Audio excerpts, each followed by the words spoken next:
પ્રભુ ઈસુ ખ્રિસ્તની જય. સ્વાગત છે આજના આ વિશ્લેષણમાં. આજે આપણે એક બહુ જ રસપ્રદ અને ઊંડાણપૂર્વકના પ્રવચન પર ચર્ચા કરવાના છીએ. આ એક એવો વિષય છે જે કદાચ આપણા બધાના મનમાં ક્યારેક ને ક્યારેક આવ્યો જ હશે: બીમારી, સાજાપણું અને આપણો વિશ્વાસ. બાઇબલના આધારે આની પાછળનું આધ્યાત્મિક વિજ્ઞાન શું છે? અને સૌથી મોટી વાત, આ બધામાં ઈશ્વરનો સમય કેવી રીતે કામ કરે છે? તો ચાલો ફટાફટ આ અદ્ભુત વિષયમાં ઊંડા ઉતરીએ. આગળ વધતા પહેલા ફટાફટ જોઈ લઈએ કે આજે આપણે કયા 4 મુખ્ય મુદ્દાઓ કવર કરવાના છીએ. પહેલું, બીમારી, પાપ અને મહિમા. બીજું, આધ્યાત્મિક માર્ગદર્શન માટે બોલાવવું. ત્રીજું, એક સાચા સેવકના લક્ષણો. અને છેલ્લે, વિશ્વાસ અને ઈશ્વરીય સમય. બસ આ જ આપણો આજનો રોડમેપ છે. તો ચાલો આપણા પહેલા વિભાગથી શરૂઆત કરીએ: બીમારી, પાપ અને મહિમા. અહીં આપણે ખાસ એ સમજવાનું છે કે કોઈપણ શારીરિક પીડાના મૂળમાં કયા આધ્યાત્મિક કારણો રહેલા છે. હવે જુઓ, અહીં સૌથી પહેલી અને પાયાની વાત સમજવા માટે પ્રવચનમાં નિર્ગમનના 15મા અધ્યાયની 26મી કલમનો સંદર્ભ આપવામાં આવ્યો છે. હું તમને સાજા કરનાર યહોવા છું. આનો સીધો અર્થ એ છે કે આપણે ગમે તેટલી દવાઓ કે ઇલાજ કરીએ, પણ અંતે આપણને સંપૂર્ણપણે સાજા કરનાર સ્ત્રોત તો એકમાત્ર ઈશ્વર જ છે. દૈવી ભૂમિકા અહીં સર્વોપરી છે. અને આ વાતને સમજવા માટે સ્ત્રોત આપણને એક બહુ સરસ વિરોધાભાસ બતાવે છે. તમે જોશો કે એક બાજુ ક્રિશ્ચિયન સાયન્સ નામની વિચારધારા છે, જે માને છે કે માણસ બીમાર પડે એટલે એના મૂળમાં કોઈને કોઈ પાપ જ હોય. પણ બાઇબલનો દૃષ્ટિકોણ આનાથી થોડો અલગ અને વ્યાપક છે. એ માને છે કે હા, બીમારી પાપના કારણે હોઈ શકે ખરી, પણ હંમેશા એવું નથી હોતું. ઘણીવાર બીમારી ઈશ્વરના મહિમાને પ્રગટ કરવા માટે પણ આપવામાં આવે છે. છે ને એકદમ વિચારવા જેવી વાત? આ મુદ્દાને વધુ સ્પષ્ટ કરવા માટે સ્ત્રોતમાં અય્યુબ અને લાઝરસ જેવા મહાન પાત્રોના ઉદાહરણો આપ્યા છે. હવે અય્યુબની જ વાત કરીએ તો તેમની કસોટી માત્ર તેમની વફાદારી ચકાસવા માટે હતી, કોઈ પાપની સજા નથી. એ જ રીતે યોહાન 9માં પેલો જન્મથી અંધ માણસ અને લાઝરસનું મૃત્યુ, આ બધું જ ઈશ્વરની પરમ શક્તિ અને તેમના ચમત્કારિક કાર્યો પ્રદર્શિત કરવા માટે હતું. ટૂંકમાં કહીએ ને તો દરેક શારીરિક પીડા એ સજા નથી હોતી, પણ ઘણીવાર એ એક બહુ મોટા અને ઉચ્ચ હેતુ માટે હોય છે. બરાબર. તો હવે આગળના વિભાગ તરફ જઈએ. બીજો મુદ્દો છે આધ્યાત્મિક માર્ગદર્શન માટે બોલાવવું. મતલબ કે જ્યારે કોઈ વ્યક્તિ બીમાર હોય ત્યારે એની પોતાની શું જવાબદારી બને છે, એણે કયા પગલાં લેવાના છે. આ સમજવા માટે યાકૂબ 5:15ની આ સ્પષ્ટ સૂચના પર ધ્યાન આપો. શું તમારામાં કોઈ બીમાર છે? તો તેણે મંડળીના વડીલોને બોલાવવા જોઈએ. અહીં ખાસ એ વાત પર ભાર મૂકવામાં આવ્યો છે કે બીમાર વ્યક્તિએ જાતે પહેલ કરીને નમ્ર બનવાનું છે અને સાજા થવાની પ્રક્રિયામાં આધ્યાત્મિક નેતાઓ કે વડીલોને આમંત્રિત કરવાના છે.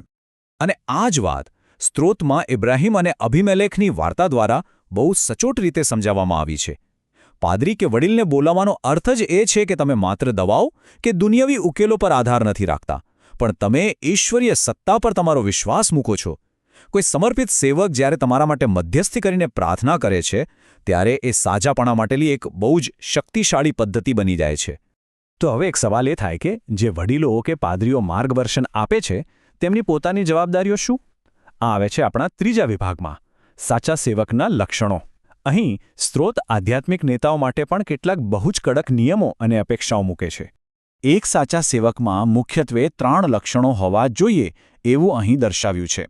પહેલું તો એ કે સેવકના હૃદયમાં દરેક મનુષ્ય માટે સાજાપણાની સાચી અને નિસ્વાર્થ ઈચ્છા હોવી જોઈએ. બીજું લક્ષણ છે સંપૂર્ણ આજ્ઞાપાલન. મતલબ કે ઈશ્વર જ્યારે પણ કોઈ માટે પ્રાર્થના કરવાની આજ્ઞા આપે ત્યારે જરાય ખચકાયા વિના આગળ વધવું.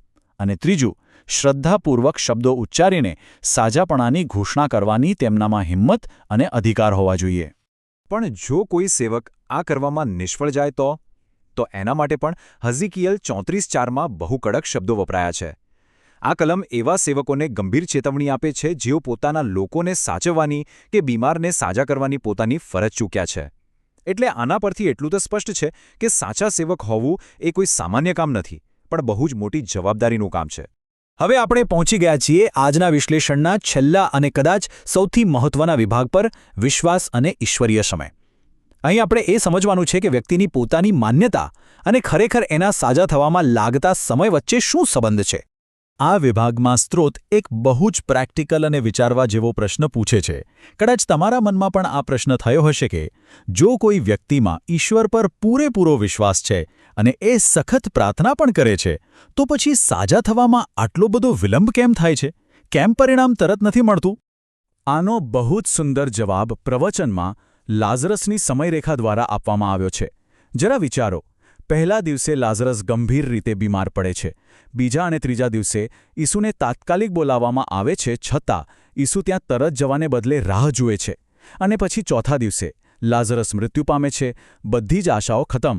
પણ એ પછી જ તેને ચમત્કારિક રીતે સજીવન કરવામાં આવે છે. આ આખી ઘટના આપણને એ શીખવે છે કે ઈશ્વરીય સાજાપણું હંમેશા એક સંપૂર્ણ અને ઉચ્ચ સમયપત્રક પર કામ કરે છે. ક્યારેક ઈશ્વર ત્યારે જ કામ કરે છે જ્યારે બધી જ આશા છૂટી ગઈ હોય, જેથી અંતિમ પરિણામનો મહિમા સૌથી મોટો હોય.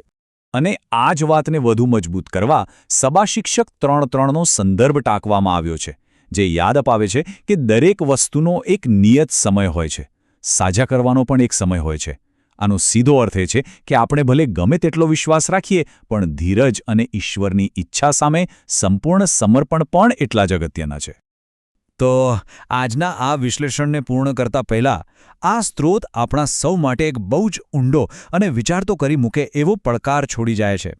શું ખરેખર આપણે આપણા દુન્યવી સમયપત્રકને અને આપણી ઉતાવળને બાજુ પર મૂકીને અંતિમ સાજાપણા માટે એક ઉચ્ચ આધ્યાત્મિક સત્તાના સમય પર પૂરો વિશ્વાસ કરવા તૈયાર છીએ ખરા?